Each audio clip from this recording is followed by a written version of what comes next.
2 जून 2025 को मेघालय में एक सनसनीखेज मामला सामने आया। अरेंज मैरिज के कुछ ही हफ्तों बाद राजा रघुवंशी की लाश एक खाई में मिली। गला कटा हुआ था, सामान गायब और पत्नी सोनम लापता। 9 जून को सोनम ने उत्तर प्रदेश में सरेंडर किया। पुलिस के मुताबिक उसने 4 लोगों को, जिसमें से एक उसका प्रेमी था, पति की हत्या के लिए हनीमून पर सुपारी दी। 5 आरोपी पुलिस की हिरासत में है। मुकदमा चल रहा है। एक परिवार फांसी की मांग कर रहा है तो दूसरा सीबीआई जांच की मांग कर रहा है। लेकिन यह पहला मामला नहीं है देश का। पिछले 5 सालों में भारत में पतियों की हत्या के मामलों में 40% की बढ़ोतरी हुई है। एनसीआरबी डेटा और मीडिया रिपोर्ट के अनुसार 2020 से अब तक 60 से ज्यादा ऐसे मामले सामने आए हैं, जो पिछले 5 सालों के मुकाबले लगभग दुगने हो चुके हैं।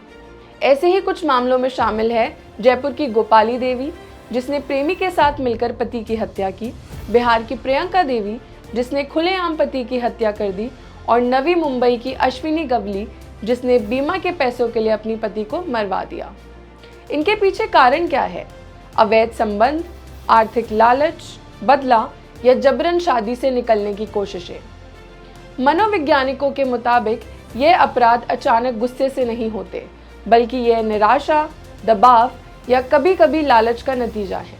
जब तलाक लेना मुश्किल या बदनामी भरा लगने लगे तो कुछ लोग अपराध की राह चुन लेते हैं। सामाजिक बदलाव की तस्वीरें यह भी हैं कि संयुक्त परिवार खत्म हो रहे हैं, निजी आज़ादी बढ़ रही है, लेकिन भावनात्मक समझ और सपोर्ट की कमी है, और सेल्फ प्रायोरिटी अब जीवन शैली बन चुकी है। पर असली बात यह है कि जहां एक तरफ कुछ महिलाएं हिंसक हो रही हैं, वहीं दूसरी ओर ज़्यादातर महिलाएं आज भी पीड़ित हैं। भारत में हर दिन 88 रेप और हर साल 31,000 से ज़्यादा दहेज हत्याएं दर्ज होती हैं। अब कुछ महिलाएं उसी हिंसा के जवाब दे रही हैं जो कभी उन पर होती थी। और आखिर में ज़रूरी बात यह है कि असली शादी दिल से होती है, मंदिर या कोर्ट में नहीं। ये एक फैसला है जो हर दिन दोहराना पड़ता है, और उसकी बुनियाद होता है भरोसा। यह इसलिए ज़रूरी है क्योंकि अगर भरोसा टूट जाए तो शादी सिर्फ एक दिखावा रह जाती है।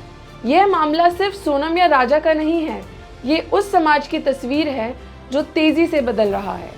जब तक हम पुरुषों और महिलाओं दोनों के रिश्तों और आज़ादी को संभालना नहीं सिखाएंगे, ऐसे मामले दोहराए जाते रहेंगे।